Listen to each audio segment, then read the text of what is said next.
சரி இந்தா இருக்குல்ல ஸ்டோரேஜ் பொசிஷன் அது வந்து இதுதான். இதை ப்ரெஸ் பண்ண அந்த ஒயர் உள்ளே போகுது. இன்னொரு பார்ட்டி பண்ணு, உள்ளே போயிடுச்சு ஃபுல்லாக. அது வெளியே இழுத்து வை.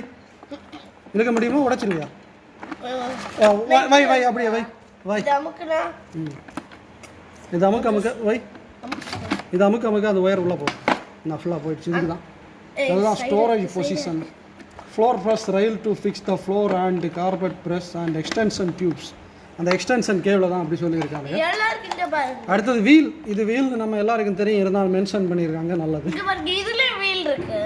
அதில் 2 வீல் இருக்குது. கலக்கிட்டடா நீ.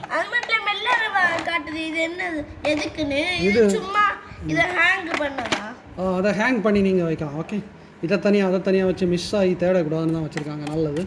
அடுத்த flexible hose with suction power slide. அதுதான் இதை எடு.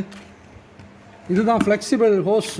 இந்த ஃப்ளெக்சிபிளாக இருக்குல்ல, flexible connector with suction power slide. இதுதான் உறிஞ்சி எடுக்கக்கூடியது. இதில் உனக்கு தொல்லையாக இருக்குது. இதுதான் உறிஞ்சி எடுக்கக்கூடியது. இதில் ஒரு பட்டன் மாதிரி கொடுத்துருக்காங்களா? பட்டன் இல்லை, அது சும்மா அப்படி வச்சுருக்காங்க. அது போக போக தெரியும், பார்ப்போம். ஓ, இது என்ன யூஸ்ன்னு எனக்கு தெரியல. இதை ஸ்லைட் பண்ணலாம். சும்மா நம்ம ஒரு ஏர் கண்டெய்னரா? அது என்ன use? What is the use of air container? மேல காத்து வரும் போல, ஹீட் எல்லாம் இதுல ஓட்டி வரும். ஓகே ஹீட் ரிலீஸ்க்காக இதை யூஸ் பண்ணலாமா? பார்ப்போம். அதுக்குலாம் அது ஒரே தடவை. Just wait. என்ன வேணும்? ஒரே தடவை கேமரா தாங்க. எங்க